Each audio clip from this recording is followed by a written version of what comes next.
ہم قرآن سنت کو کیسے سمجھیں گے؟ کیا ایسا ہے کہ آپ قرآن کی آیت پڑھے، جو آپ کو سمجھ میں آیا وہ عمل کر لیے؟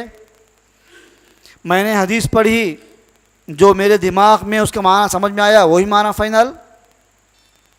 ہر بندہ قرآن پڑھے گا، حدیث پڑھے گا، جو اس کو سمجھ میں آئے گا وہ اسی کا فہم ہے، اسی کی سمجھ ہے؟ ایسا ہے کیا؟ ایسا ہرگز نہیں ہے۔ جیسا قرآن حدیث ہمارے دین کے ذریعے ہیں، سورسز ہیں، اس شرط پر کہ اس قرآن کو، اس حدیث کو صحابہ کی سمجھ کے مطابق نہ سمجھا جائے۔ صحابہ جیسا سمجھے ہیں قرآن کو اور حدیث کو، ویسا سمجھیں گے تو ہی آپ قرآن سے اس کا اصل معنی سمجھیں گے، آپ حدیث سے اس کا اصل معنی سمجھیں گے۔ اگر آپ قرآن کو، حدیث کو سمجھیں گے صحابہ کی سمجھ سے ہٹ کر، صحابہ کی سمجھ سے دور ہو کر، صحابہ کی سمجھ کا انکار کر کے سمجھیں گے آپ قرآن حدیث، تو یہیں سے گمراہی کا راستہ کھلتا ہے، یہیں سے توحید کے اندر گڑبڑی پیدا ہوتی ہے، یہیں سے سنت میں بدعت کی ملاوٹ ہوتی ہے، یہیں سے عقیدے کے اندر خرابی پیدا ہوتی ہے، یہیں سے اللہ تعالی ہمیں جو بتانا چاہتا ہے اس کے خلاف معنی نکلتا ہے۔ ہم دیکھتے ہیں، ہمیں معلوم ہے، جب قرآن نازل ہوا آپ صلی اللہ علیہ وسلم کے اوپر، اس وقت زمین پر کون لوگ تھے؟ کون تھے؟ صحابہ تھے۔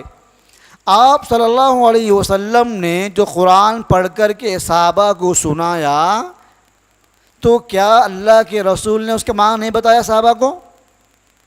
نہیں بتایا؟ صحابہ اکرام سب سے قریب ہیں اللہ کے رسول کے، ہم اللہ کے نبی کے 1400 سال دور ہیں۔ صحابہ اکرام پریزنٹ تھے جب قرآن نازل ہو رہا تھا، تو صحابہ اکرام نے اللہ کے نبی سے قرآن سنا، قرآن کو سمجھا، اور اللہ کے نبی نے کہا کہ میرے صحابہ کی سمجھ، میرے صحابہ نے جو دین کو سمجھا ہے ویسا ہی آپ کو فالو کرنا ہے۔ سورہ نساء کی آیت کریمہ ہے، اللہ تعالیٰ فرماتا ہے وَمَن يُشَاقِقِ الرَّسُولَ مِن بَعْدِ مَا تَبَيَّنَ لَهُ الْهُدَى وَيَتَّبِعْ غَيْرَ سَبِيلِ الْمُؤْمِنِينَ نُوَلِّهِ مَا تَوَلَّى وَنُصْلِهِ جَهَنَّمَ وَسَاءَتْ مَصِيرًا۔ جو نافرمانی کرے گا رسول کی، ہدایت واضح ہونے کے بعد بھی، حق معلوم ہوا تب بھی وہ اگر نافرمانی کر رہا ہے اللہ کے رسول کی، اور اتباع کرتا ہے مسلمانوں کے راستے سے ہٹ کر، مسلمانوں کے راستے کے علاوہ اگر فالو کر رہا ہے، تو ہم اس کو جہنم میں داخل کریں گے۔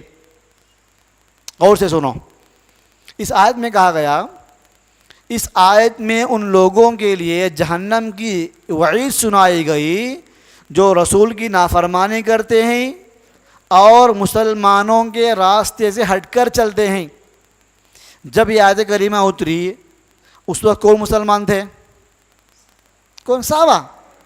یعنی جو صحابہ کے راستے سے ہٹ کے فالو کریں گے وہ جہنم میں جائیں گے۔ مطلب قرآن حدیث کو سمجھنے کے لیے صحابہ کی سمجھ کو لینا یہ دین کا بنیادی اصول ہے، یہ کوئی آپشنل نہیں ہے، یہ کنڈیشنل ہے۔ یہ قرآن سنت کو سمجھنے کے لیے یہ کنڈیشن ہے کہ آپ قرآن سنت کو ویسا ہی سمجھیں جیسا کہ اللہ کے رسول کے صحابہ نے سمجھا، کیونکہ انہوں نے دین کو اللہ کے نبی سے ڈائریکٹ لیا، کیونکہ ان کے استاد اللہ کے نبی تھے، ان کے معلم اللہ کے نبی تھے، وہ تربیت پہ اللہ کے نبی کے پاس رہ کر کے۔ اب جو صحابہ کی سمجھ سے ہٹ کر دین کو سمجھے گا، وہ دین کے اندر ایسی ایسی باتیں لائے گا جو نہ اللہ نے کہا ہے، جو نہ رسول نے کہا ہے۔ اس لیے ہم دیکھتے ہیں قرآن کے اندر بے شمار آیتیں ہیں، حدیث میں کہا گیا علیکم بسنتی وسنت الخلفاء الراشدین المہدیین، آپ نے ارشاد فرمایا فإنه من يعش بعدی منکم فسيرى اختلافا كثيرا، جو لوگ میرے بعد زندہ رہیں گے وہ بہت زیادہ امت میں اختلاف دیکھیں گے، دین کے معاملات میں اختلاف دیکھیں گے. اس وقت آپ لوگ کیا کرنا؟ علیکم بسنتی، میری سنت کو لازم پکڑنا. اللہ کے نبی فرما رہے ہیں میری سنت کو لازم پکڑنا، اور خلفائے راشدین کی سنت کو لازم پکڑنا. جب قرآن حدیث کافی ہے تو یہ ایکسٹرا کیوں؟ خلفائے راشدین کی سمجھ کو لازم پکڑو، کیونکہ صحابہ ہی ہیں جو نمبر 1 طور پر، پہلے نمبر پر دین کو اللہ کے نبی سے سنے اور سمجھے. اگر آپ صحابہ کی سمجھ کو ہٹائیں گے تو گویا کہ آپ اللہ کے نبی کی باتوں کا منمانی معنی بیان کر رہے ہیں، آپ اللہ کی آیتوں کا منمانی معنی بیان کر رہے ہیں، آپ آیتوں کی تفسیر کر رہے ہیں منمانی. حدیث میں کہا گیا ما انا علیہ اليوم واصحابی، حق پر کون رہیں گے؟ جس طریقے پر میں ہوں اور آج میرے صحابہ جو طریقے کے اوپر ہیں اس پر جو رہیں گے وہ لوگ حق پر ہوں گے. جس طریقے پر لوگ قرآن پر ہیں، میری سنت پر ہیں، وہ حق پر ہیں. اتنا ہی نہیں، جس طریقے پر میرے صحابہ آج ہیں. جب اللہ کے نبی کو فالو کرنا کافی ہے تو صحابہ کا تذکرہ کیوں آیا؟ کیونکہ اللہ کے نبی کے ہر عمل کو صحابہ دیکھے، اللہ کے نبی کی تمام باتوں کو صحابہ سمجھے، اللہ کے نبی صلی اللہ علیہ وسلم کی آیتوں کی تفسیر کو صحابہ سنے اور سمجھے. صحابہ اللہ کے نبی سے دین کو لیے، دین کو سمجھے، دین کو حاصل کیے اور پبلک تک پہنچائے، بعض والوں تک پہنچائے، پھر وہ لوگ بعض والوں تک پہنچائے. بخاری کی روایت ہے خیر الناس قرنی ثم الذین یلونہم ثم الذین یلونہم، سب سے بہترین زمانہ میرا زمانہ ہے. آپ نے فرمایا سب سے بہترین زمانہ میرا زمانہ ہے، پھر اس کے بعد کا زمانہ، پھر اس کے بعد کا زمانہ. 1 صدی، 2 صدی، 3 صدی، 300 سال کی ضمانت دی گئی کہ یہ 3 صدیاں، یہ 3 زمانے دنیا کے سب سے بہترین زمانے ہیں. اس کو کہتے ہیں قرون مفضلہ، فضیلت والے زمانے. ایسے زمانے میں ہمارا دین بالکل محفوظ تھا.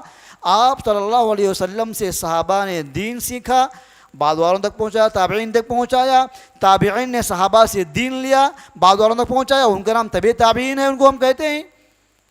تو یہ سمجھ کے مطابق انہوں نے جس فارمولے کو اپنایا، جو اصولوں کو انہوں نے اپنایا، ویسا آپ اگر دین کے معاملات کو سمجھیں گے تو اللہ کی مراد کو پائیں گے. اللہ تعالیٰ کیا بتانا چاہ رہا ہے اس کو آپ عمل کریں گے. آپ بات سمجھ میں آ رہی؟